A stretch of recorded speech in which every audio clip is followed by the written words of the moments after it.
चौथा तबका वो है कि जिनको उठाया गया और जिनको मारा गया, टॉर्चर किया गया। मसलन उसकी एक मिसाल है सदाकत अब्बासी। अब सदाकत अब्बासी देखें, इंतहाई जिन्हें कहते हैं ना कि जो अवाम से उठ के कोई पॉलिटिकल लीडरशिप पैदा होती है, बिल्कुल सतही नीचे से उठ कर आए हैं वो। टीचर और उन्होंने एमफिल किया उन्होंने। उनके अपने कई स्टूडेंट्स पाकिस्तान की असेंबलियों में पहुंचे। सदाकत अब्बासी साहब के अपने स्टूडेंट्स पाकिस्तान की पार्लियामेंट का हिस्सा बने। और एक जमाने में वो इस्लामाबाद में ए लेवल्स के, ओ लेवल्स के बेहतरीन जो 4-5 हम होता है ना, जो बच्चे पढ़ते हैं उनको पता होता है कि फला एकेडमी में ये सर पढ़ाते हैं या फला, तो वो जो 4-5 बेहतरीन टीचर्स थे उनमें से एक उनका शुमार होता था। फिर उन्होंने इसी एजुकेशन के शोबे में काम शुरू किया और उन्होंने अपना स्कूल का एक सिलसिला बनाया। और बड़ी बड़ी देखे ना, शाहिद खाकान अब्बासी एक बड़ा सियासी नाम, और पिंडी डिवीजन के बड़े बड़े सियासी जुगादरी, उन सबको पछाड़ते हुए मेहनत करके, हमने तो देखा ना अपनी आंखों से, वो कुछ भी नहीं थे। He was a nobody in politics at all 2018 के इलेक्शन से पहले। यानी वो नोबडी से मुराद है कि जो बड़े सियासी कद के लोग थे, लेकिन वो उनका एक नजरिया था, वो लगे रहे, पार्टी के अंदर मुख्तलिफ ऑफिस पर रहे, और इमरान खान साहब ने उनको पार्टी के तंजीमी ओहदे दिए, और वो स्ट्रगल करते करते वो इस नहज पर पहुंचे कि 2018 के इलेक्शन उन्होंने बड़े बड़े सियासी जो जुगादरी थे उनको हरा के वो पावर में आए। अब उनको जब उठाया गया, उनको तशद्दुद का निशाना बनाया गया। मेरे अपने जो ज़राए हैं, मैं उनकी तरफ से आपको बता रहा हूँ, उनके ऊपर दबाव था कि या वो मुस्लिम लीग नून को ज्वाइन करें या वो आईपीपी को ज्वाइन करें। तो उन्होंने कहा कि मैं सियासत पर लानत भेजता हूं, ऐसी सियासत जो इमरान खान की पीठ में छुरा घोंप कर और मुस्लिम लीग नून के दर्क पर जाकर की जाए। मैं लानत भेजता हूं ऐसी सियासत पर जो इमरान खान के साथ बेवफाई और दगा करके, और वो आईपीपी जैसी ये जो नौमालूद टेस्ट ट्यूब पॉलिटिकल पार्टीज हैं उनमें जाकर की जाए। तो उन्होंने कहा मैं सियासत नहीं करूंगा। आपको इस बात से एतराज है ना कि मैं इमरान खान के साथ क्यों खड़ा हूं, तो मैं सियासत ही नहीं करता। कहा गया नहीं, सियासत तो करोगे, और करोगे भी वहां जहां हम चाहते हैं। उन्होंने कहा भाई मैं करता ही नहीं सियासत यार, आपको इससे मसला है ना इमरान खान से, तो मैं नहीं करता इमरान खान के साथ सियासत, मैं सियासत छोड़ देता हूं। लेकिन ये आपको सरोकार नहीं होना चाहिए कि मैं इधर करूं या उधर करूं, मैं सियासत ही नहीं करना चाहता। उन्होंने सियासत से किनारा कशी इख्तियार कर ली, सियासत से किनारा कशी। जब उन्हें उठाया गया तो अब उस वक्त काजी फायज ईसा साहब जो हैं वो अभी चीफ जस्टिस नहीं बने थे।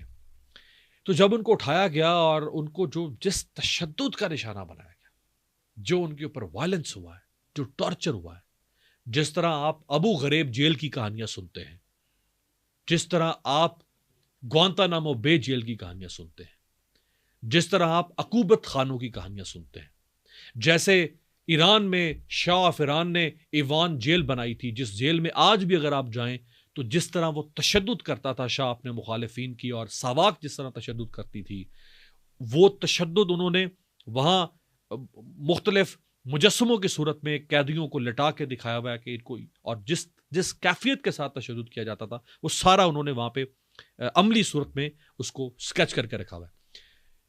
उस तरह से इनको तशद्दुद का निशाना बनाया गया। और लेकिन वो इंतहाई मैं कहता हूं इंतहाई इस्तकामत का मुजाहरा उन्होंने किया, इंतहाई जवामर्दी का मुजाहरा किया, इंतहाई बहादुरी का मुजाहरा किया। उन्होंने इमरान खान के खिलाफ फिर जो इंटरव्यू जिस तरह डॉन न्यूज़ के ऊपर वो हुआ, वो भी कहानी मैं उससे भी वाकिफ हूँ। कभी वक्त आएगा तो वो कहानी भी आपके सामने रखेंगे कि वो किस तरह से वो इंटरव्यू हुआ, कौन कौन वहां पर मौजूद था उस इंटरव्यू के वक्त। जो एंकर हैं वो सारे हालात वाकयात से वो जो आदिल शाह है वो सारे हालात वाकयात से वाकिफ थे कि ये क्या हो रहा है, कैसे हो रहा है, क्यों कर हो रहा है। इसके बावजूद वो इंटरव्यू वहां हुआ और उन्होंने और जो रियासत चाहती थी कि वो बोले, उन्होंने इंतहाई एहतियात के साथ उन्होंने गुफ्तगू की, और मकसद पूरा नहीं हो सका कि इमरान खान को, बुशरा बीबी को, इनको बैशिंग की जाए, इनको बुरा भला कहा जाए। और फिर वो वीडियो याद है आपको, जब वो अपनी वालदा को मिलने के लिए गए कुछ देर के लिए, जब वो बाहर आए तो वो अपनी वालदा से मिलने के लिए गए, तो उनके घर के किसी फर्द ने वो वीडियो बनाई, फिर वो सोशल मीडिया पे वायरल हो गई। वो देखा आपने एक बेटे का अपनी ममता के साथ जो मिलाप था, और वो माँ किस तरह से तड़पी होगी इतने दिनों तक, बेटा जो है वो दूर है, और वो किस जिंदगी और मौत की कैफियत से है, लामालूम कि वो वापस भी पलटेगा या नहीं पलटेगा। और मजीद जो उनके ऊपर तशद्दुद हुआ किस तरह से था, किस किस्म का था, वो बात भी फिर कभी आप दोबारा मुझसे जरूर कभी पूछेगा, मैं आपको बताऊंगा कि वो तशद्दुद किस नौयत का था। लेकिन ये वो लोग हैं, ये वो लोग हैं जो कुंदन बनकर सामने आए हैं, ये वो लोग हैं जो नजरियाती बनकर सामने आए हैं, ये वो लोग हैं जो इमरान खान नहीं, ये पाकिस्तानी सियासत के लिए, पाकिस्तानी सियासत की रीढ़ की हड्डी बनेंगे ये सदाकत अब्बासी जैसे लोग, जिस रीढ़ की हड्डी पर बार बार हमले हो रहे हैं, जिस पर ताजियाने मारे जा रहे हैं, जिस रीढ़ की हड्डी को, उस स्पाइनल कॉर्ड को तोड़ने की कोशिश हो रही है, ताकि हम पूरे वजूद को, इस मुल्क के सियासी वजूद को हम अपने पास कंट्रोल में लेकर आ जाएं। ये वो लोग हैं जो फौलाद की तरह से पाकिस्तान के निज़ाम को बचाने के लिए इनको खड़े होना चाहिए, खड़े होंगे। ऐसे लोग जो है ना, इनको इमरान खान साहब को सिर्फ वापस नहीं लाना चाहिए, इनको अपने माथे का, अपने सर का ताज बनाना चाहिए। इन लोगों को अपनी पार्टी का फेस बनाना चाहिए। तहरीक इंसाफ इनसे होनी चाहिए। ये है तहरीक इंसाफ असल में, ये है पॉलिटिकल मटेरियल अब जो निकल कर सामने आ रहा है। तो जो आपका सवाल था ना कि क्या अब ये लोग वापस आएंगे या नहीं आएंगे, मैंने आपके सामने कैटेगराइज किया है। तो ये जो कैटेगरी है ना, ये तो यार इमरान खान ने वो तशद्दुद या वो तकलीफ नहीं सही, मैं इतना बस आपको कह रहा हूं।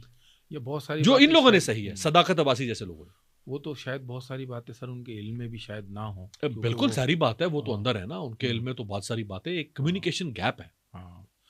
व्यूअर्स, अमीर अब्बास साहब की गुफ्तगू आपने सुनी। अगर आपका इस हवाले से कोई सवाल है या आप तबसरा करना चाहते हैं तो आप कमेंट्स बॉक्स में कर सकते हैं। वीडियो देखने का शुक्रिया।